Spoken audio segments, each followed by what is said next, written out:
Kohalayim Yahweh Ba'ashem Yahushua Ba'ashem Wakar Kodash. I want to give double honors to the elders, apostle, great millstone, shalom to the hopeful elect. My name is Lamadia, and today we're going to focus on how we being transitioned to the war Armageddon.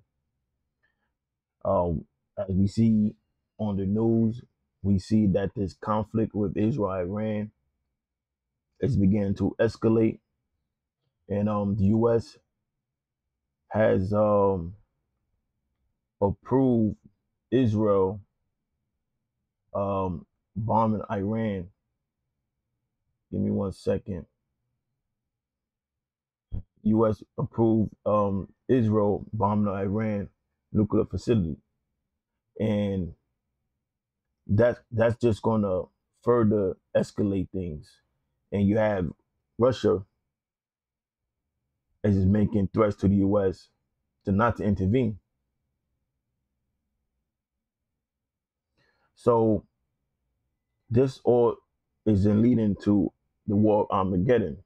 Now, the word Armageddon is a Hebrew word, which translates to the Hebrew word Hamagad-wan. Ha means mountain, Godwan means troops, meaning mountains of troops. And the destruction is not going to happen yet until the MOTB comes first. But we are fastly approaching the war of Armageddon. So we could also expect the MOTB to come soon too. So now let's do this. Let's read this from CNN.com. A U.S. strike on Iran could open up a Pandora box in the Middle East, expert warns. So it's going to happen anyway. Whether they want it or don't want it to happen, this is the plans of the Most High. Now, a Pandora box is a problem that occurs from intervening in matters that doesn't concern you, and the paradox that's going to come is it's going to lead to America's destruction. That's why scriptures say the least of the flock should draw them out. So let's take a look at Joel, the 2nd chapter.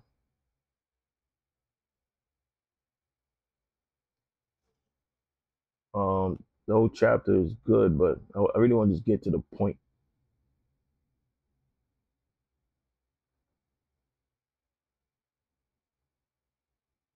Let's go to Joel 2:20. So it says, while will remove far off from you the northern army. Excuse me. But I will remove far off from you the northern army. That northern army is referencing to America, because America is located in the northern hemisphere. And it says, and will drive him, America, into a land barren and desolate. So a land that's barren and desolate, that's a desert, with his face toward the east sea, and his hinder means something behind, toward the utmost sea. And his stink shall come up, and his ill savior shall come up, because he have done great things. Now, what's the stink and his ill savior? That's talking about these dead bodies that's gonna take place in this ground war, because this ground war is gonna escalate to a nuclear war. And let's go into the what's the EC, and the hinder part toward the utmost sea. So I have on the screen. Let me see if I can't really zoom in.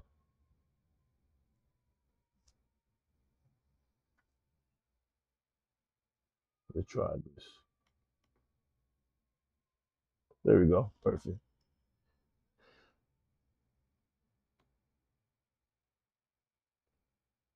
So the war is going to take place here in Saudi Arabia. That's the land barren and desolate. Now the East Sea is is, is going to happen over here with River Euphrates going into the Persian Gulf. Now the utmost sea is the Red Sea, meaning behind. So this war is gonna take place here. So the Most High is gonna drive the U.S. Army right here for that battle. Now let's go back, and it speaks about his stink shall come up and his ill savor shall come up because he had done great things. Those are them dead bodies that's gonna be there because it's gonna be America's gonna be on the loser end. Now let's go to Second Esdras 15 and 27. For now are the plagues come upon the whole earth, and ye shall remain in them. For the Most High shall not deliver you, because ye have sinned against them. Behold, a horrible vision, and the appearance thereof from the east. There we go. The vision from the east. Because right now we in the west. So this is the vision that Esdras received, where the nation of the dragon of Arabia should come out with many chariots, and the multitude of them should be carried as the wind upon the earth, that all they which hear them may fear and tremble. Also the Carmanian raising in wrath should go forth as the wild boars of the wood, and with great power should they come and join battle with them, and shall waste a portion of the land of the Assyrians. So now the Arabians talking about these so-called Arabs, and the Carmanians is talking about the Iranians, and the land of Assyrian that's gonna get the a portion of the land wasted is referencing towards America. And it says, and then should the dragon have the upper hand. Talking about these so-called Arabs, because these Arabs gonna get involved. That's why I read this. A U.S. strikes on Iran could open up a Pandora box in the Middle East, Expo once. But the Lord already spoke into existence. It's going to happen because the Most High said it was going to happen. Oh, give me 1 second.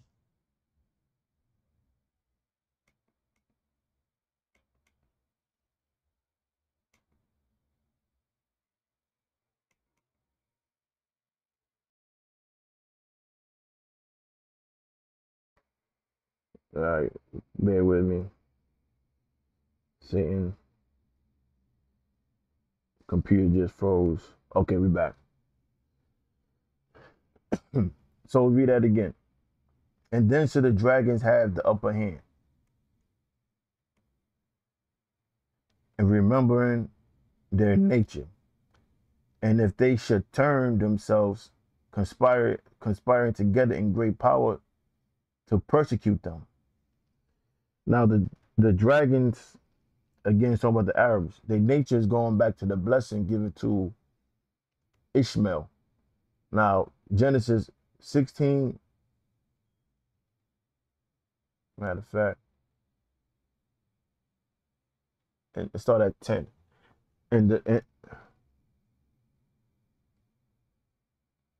Start at 9. And the angel of the Lord said unto her, return unto thy mistress, and submit thyself under her hand. Now the her that the angel is speaking to is talking about Hagar. And the angel of the Lord and the mistress is talking about Sarah. And the angel of the Lord said unto her, Hagar, I will multiply thy seed exceedingly, that it shall not be numbered for multitude. And the angel of the Lord said unto her, behold, thou art with child, and shall bear a son, and shall call his name Ishmael, because the Lord hath heard thy affliction. And he will be a wild man. That's his nature, to be a wild man. Because these Ishmaelites could be Muslim and strap a bomb and scream Allah Akbar and destroy themselves. Now, Jake become Muslim. They ain't doing that shit though. And it says, his hand will be against every man, and every man's hand against him, and he shall dwell in the presence of all his brethren. So that's the nature. And the different Arab nations is going to join together. And then should the dragons, back at 2nd Ezra 15 and 31, and then should the dragons have the upper hand, remembering their nature, and if they should turn themselves, conspiring together in great power to persecute them, then should these be troubled, bled, and keep silence through their power, and shall flee. And from the land of the Assyria should the enemy besiege them and consume some of them, and their host should be fear and dread and strife among the kings. Let's go to Isaiah 13.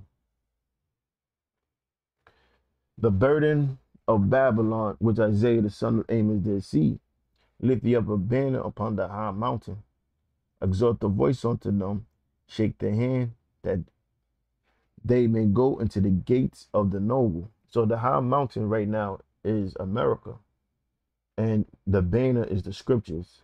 Now it says, I have commanded my sanctified ones. I have also called my mighty ones from my anger, even them that rejoice in my highness. Now, the sanctified ones are us. We're sanctified through the truth. And the mighty ones are the angels, in particular, Michael, the archangel, because Michael, the archangel, is going to accompany Yahushua in his second return. Now it says, the noise of a multitude in the mountains, like as a great people, a tumultuous noise of the kingdom of nations gathered together. The Lord of hosts mustereth the hosts of the battle. Now, mustereth means to bring together. So the reason why this is happening, because it's the Most High bringing these nations to battle for the purpose of war. And we're going to read more about this purpose. Now it says, they come from a far country, from the end of heaven, even the Lord and the weapons of his indignation. The weapons of the Lord indignation are the missiles, excuse me, to destroy the whole land. So not partially, the whole land, utterly destruction. How ye, for the day of the Lord is at hand, and shall come as a destruction from the Almighty. Now let's go to Joel 3. Well, I should read Zephaniah 3 and 8. Therefore wait ye upon me, saith the Lord, until the day that I rise up to the prey. For my determination, which is his purpose, is to gather the nation, that I may assemble the kingdoms, to pour upon them my indignation, meaning the Lord righteous anger, even all my fierce anger, for all the earth should be devoured with the fire of my jealousy. So that's the purpose the Most High is bringing these nations to battle, to go to war, as a punishment. Verse 9, for then will I turn to the people, what people? The Israelites, the elect, a pure language, that pure language, the Hebrew, that they may all call upon the name of the Lord Yahweh, to serve him with one consent. So there's only one name. And I'm going to close with Joel.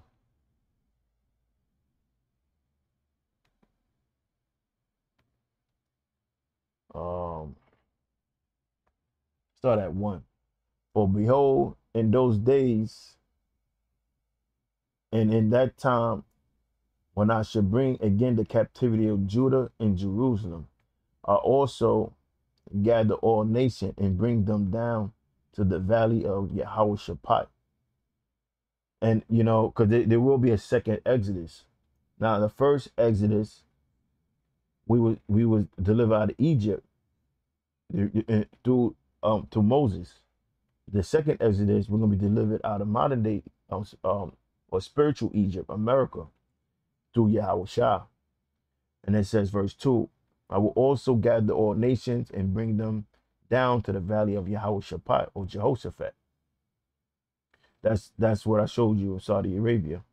And will plead with them, meaning judge, and judge them there for my people and for my heritage Israel, whom they have scattered among the nations and parted my land. And they have cast lots for my people and given a boy for a harlot and sold a girl for wine that they may drink. So that's going to the slave trade. And the reason why America became great is through the enslavement of the Most High people. So the Most High, look, the Most High is getting ready to bring heavy judgment. And that's what we're seeing right now. Oh, praise to Yahweh Bashem, Yahweh Shah. And Lord willing, this video is edifying. Until next time, Shalom.